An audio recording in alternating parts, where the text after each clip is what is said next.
মনে মনে করছে এমনি পতন করান, এমনি রাজ্যচ্যুত করান, এমন করে মনে মনে একটা ধারণা নিচ্ছে। তখন খুশি হচ্ছে, খুশি হয়ে আপ্যায়ন করছে, আপ্যায়ন করি করি করছে যে রাজা জনক তুই এগুলা বাদ দে, পূজা অর্চনা মা কামাখ্যার এত ধ্যান জ্ঞান আরাধনা করিস, এগুলো সব বাদ দে। তোর মা ধরিত্রী দেবী তোর খোঁজে না করে, তোর নারায়ণ যে তোর বাবা তোরও খোঁজও না করে, তুই খালি এমন করে থাকিস। আর তুই যদি এটা কোনো মা কামাখ্যার সবসময় পূজা অর্চনা করিস, তাহলে এমন করে থাকতে থাকতে না একটা মানুষ নিপুংসয় পরিণত হয়। তুই তখন হাত পা নড়ে পাবো না, এমন এমন জ্ঞান দিল। তখন কয়েন নরকল না, তুই যত কথা কইস কর মই শুনিম, কিন্তু মা কামাখ্যার নামে মই কোনো কথা শুনিবার চান না। মা কামাখ্যার জন্য মই আজকে রাজত্ব সুখে করিবার লাগছ। তখন বান রাজারও কল, তুই যদি মা কামাখ্যা এতই ভালোবাসিস আর মোর কথা যদি না শুনিস, তাহলে তুই মা কামাখ্যা মোর এদিকোনা থেকে দেখাও তো মা কামাখ্যা আসে নাকি। তখন কি বুদ্ধি ভ্রষ্ট হবার হচ্ছে, যেহেতু অভিশাপ পাচ্ছে।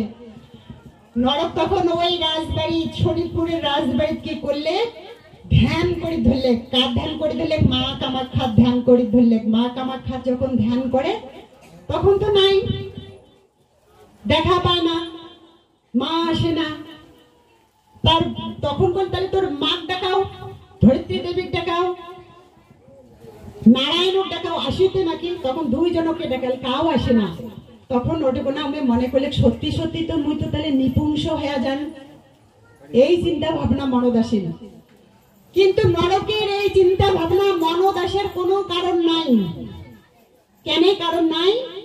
একমাত্র অভিশাপ পাচ্ছে। দেখি এটা হচ্ছে কার অভিশাপ আছে? বশিষ্ঠ মুনির অভিশাপ পাচ্ছে।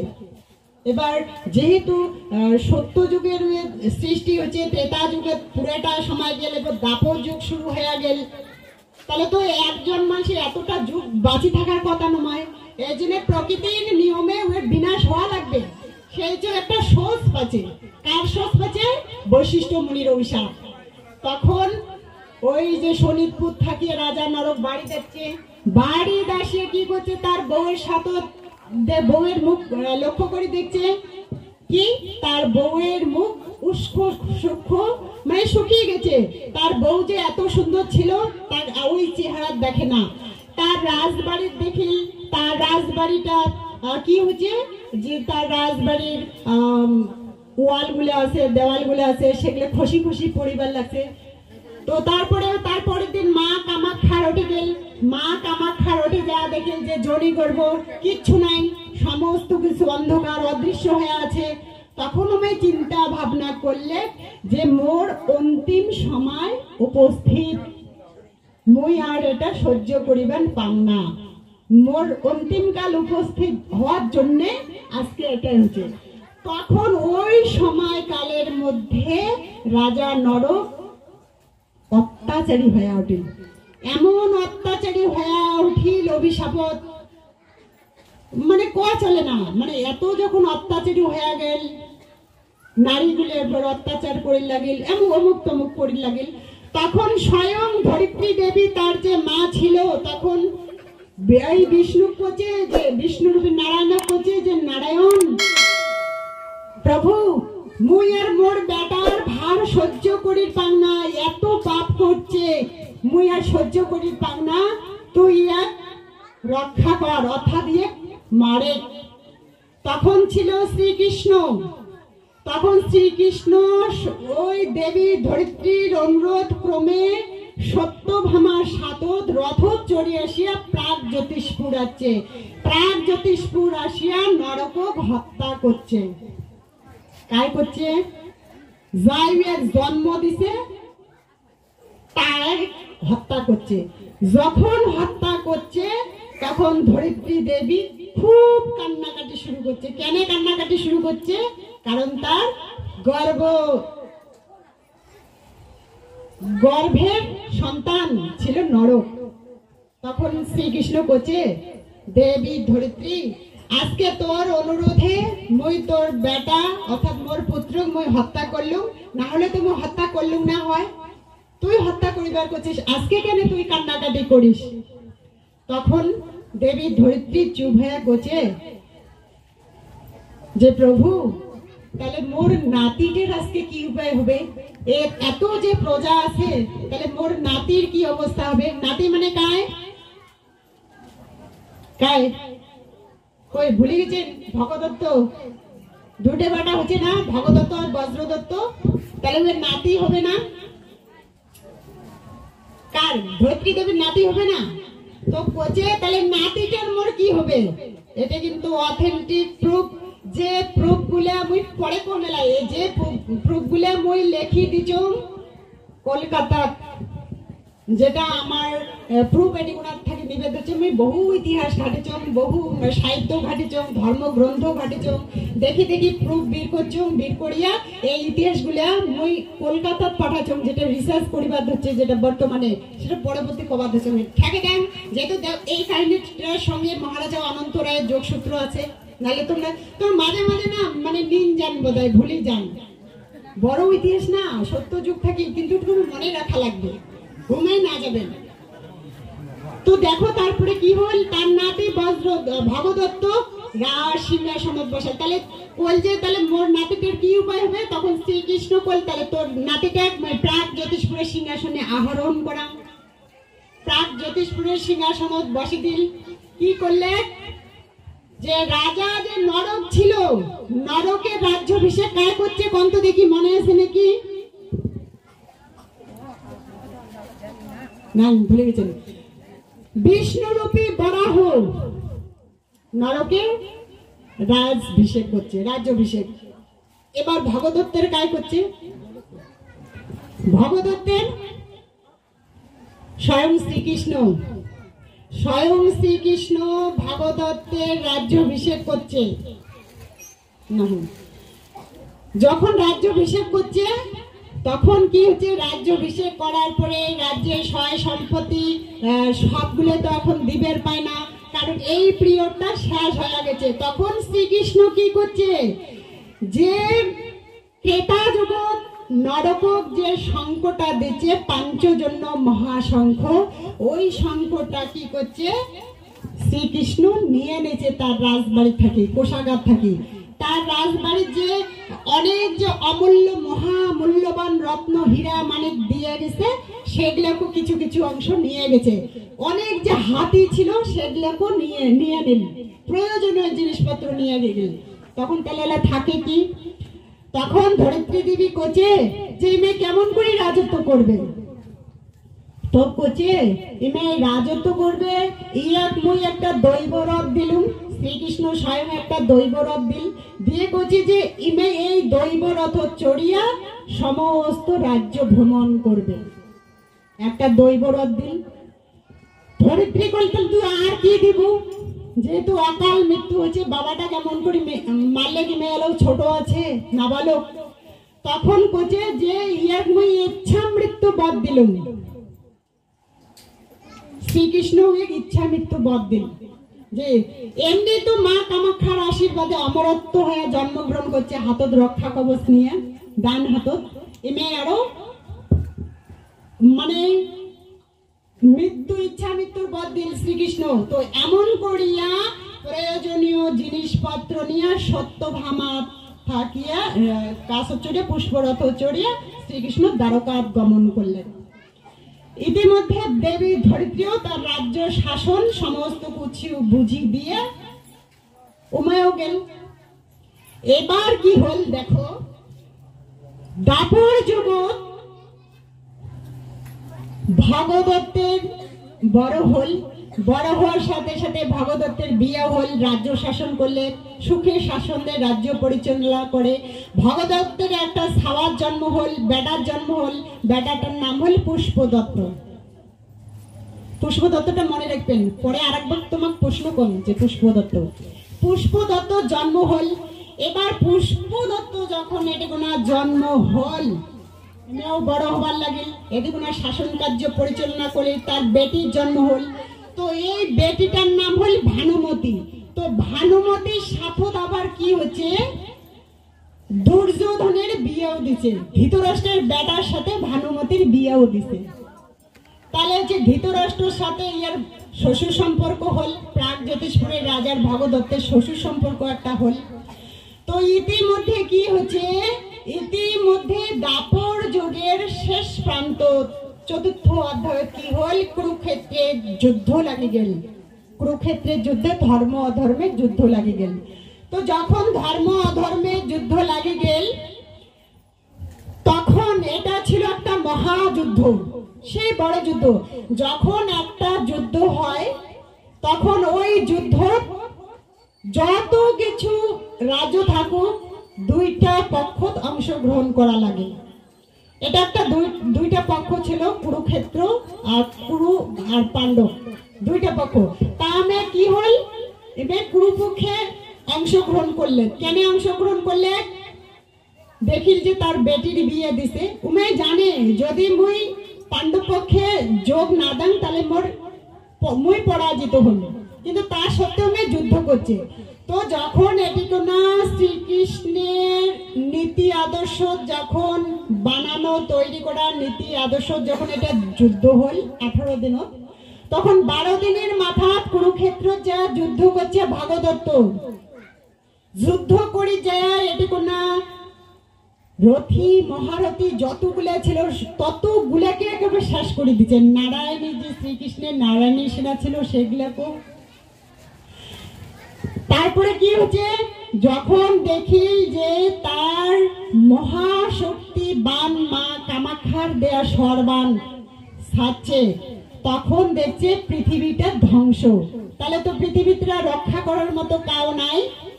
তখন কি করছে, স্বয়ং শ্রীকৃষ্ণ তার স্বর মানে তীরের ওটুকুনা আগত গেছে, আগত যায়া সেই তীরটা শ্রীকৃষ্ণ লাগবে। শ্রীকৃষ্ণ লাগার নাই মুহূর্ত শ্রীকৃষ্ণের পুষ্প মালা হয়া তার গলাত পড়ছে।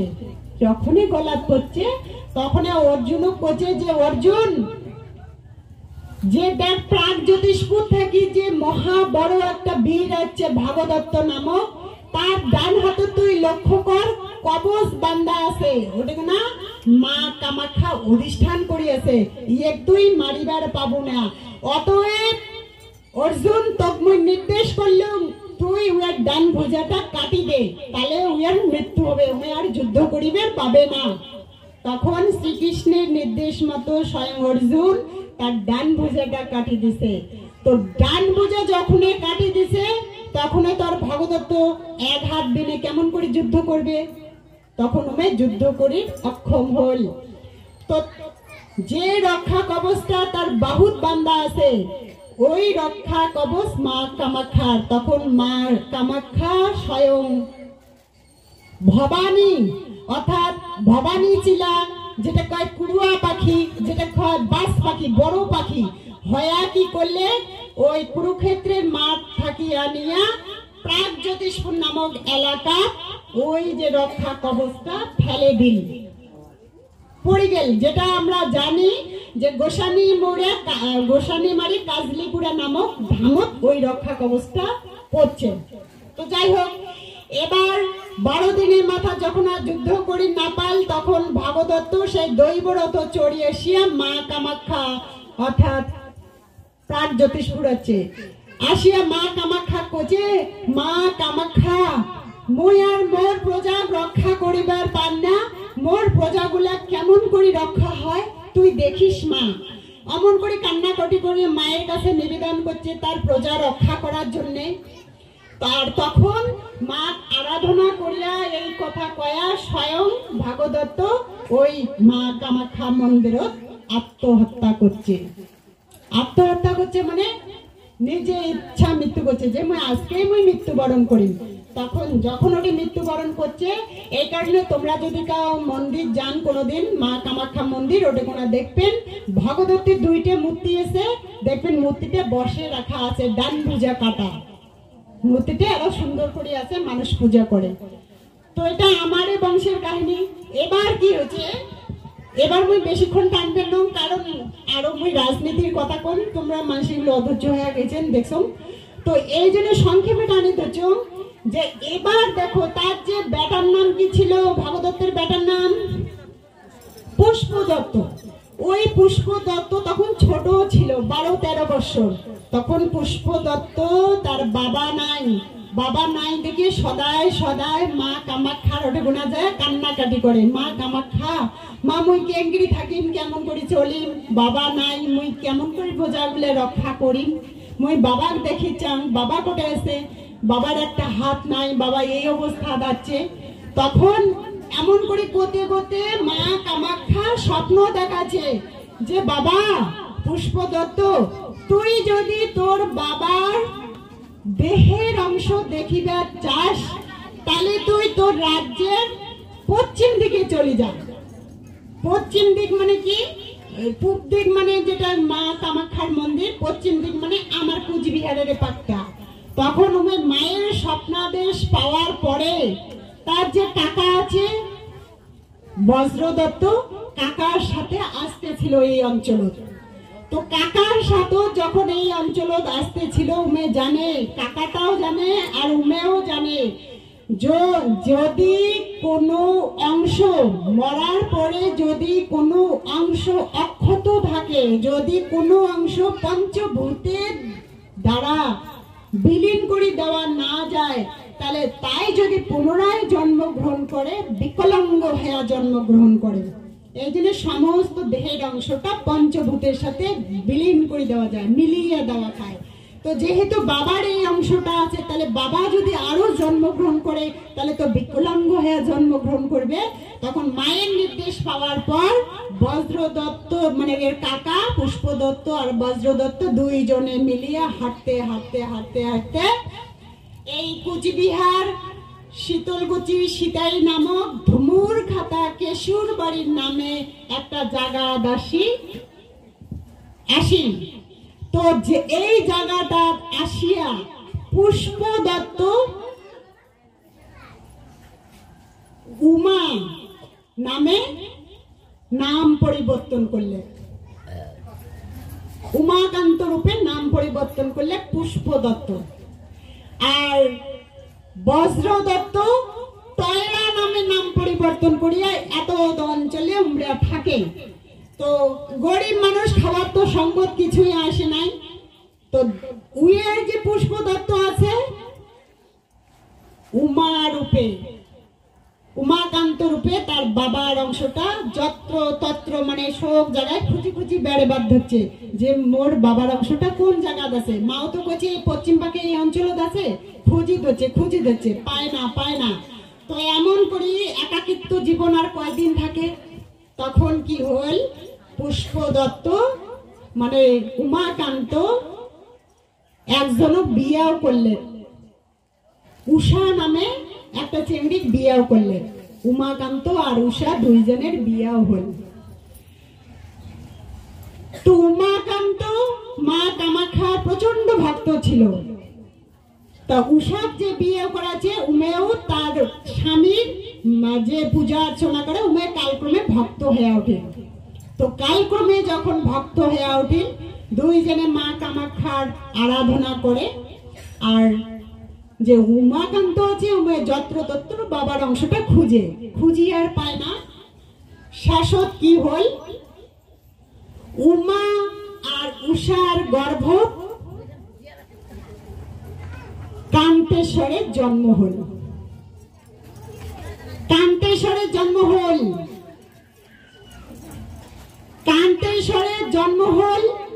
এবার কান্তেশ্বরের যখনই জন্ম হয়েছে স্বয়ং মা কামাখ্যা চণ্ডী তার সাথে সব সময় বিরাজ করে।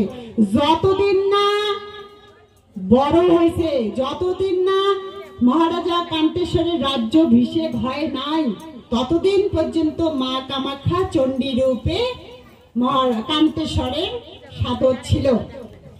তো একদিন শিব কয় যে চণ্ডী তুই কতদিন এটি গুণা থাকবো, কৈলাস তো যাওয়ার সময় হচ্ছে, তো তুই যদি কান্তেশ্বরক রাজা করিবার চাস তাহলে তুই একটা পরীক্ষা দেওয়া লাগবে। শিবে কয় তখন কি পরীক্ষা নেবে, তখন কয়াদিন যেটা তোমরা কামতা কাব্য দেখির পাচ্ছেন তো লেখা আছে। তখন কি করছে, ওই পরীক্ষাটা নেওয়ার জন্য স্বয়ং শিবে করছে তাহলে পরীক্ষা দে, আর পরীক্ষা দে তো যদি কান্তেশ্বর যদি রাজা হবার পায় তো রাজা কর, যদি রাজা হবার না পায় তো কৈলাস চল। তখন তড়ি ঘড়ি করিয়া 12 বছর বয়সে কি করছে, রাজা কান্তেশ্বরের পরীক্ষা নিচ্ছে। আর যেদিন পরীক্ষা নেবে সেদিন চণ্ডী মাও মা কামাখ্যা রূপে তার শীতানের মাথাত বসিয়ে করছে, বাবা বাছারে কান্তেশ্বর মুই তোর এমন এমন করে পরীক্ষা নিম, তুই ভয় পাবো না, হাতি সাপ কুমির বাঘ এমন হয়ে পরীক্ষা নিম, অনেক বড় বড় হয়ে তুই কোনো ভয় খাবো না, কিন্তু তুই জানবো যে এটা মুই মা কামাখ্যা, তুই ভয় খাবো না। তো স্বপ্ন দেখাচ্ছে, স্বপ্ন দেখে কাজলি করে পরীক্ষা নিচ্ছে। পরীক্ষা নেওয়ার পরে মেয়ে এতটা ভয় পাচ্ছে, 12 বছর বয়স চ্যাংড়ার, যখন ভয় পাওয়া যায় তখন শিব হাসে যে মেয়ে রাজা ঠাজা হবার পাবার নাই। যখন শেষ লগ্ন সাপের পরীক্ষা নিচ্ছে, সাপ আসছে, তখন কি করছে, তাও শুবের পায় না, সাপ আসিয়া তার বগলের মাথাটা হালায়, তাও ভয় পায়।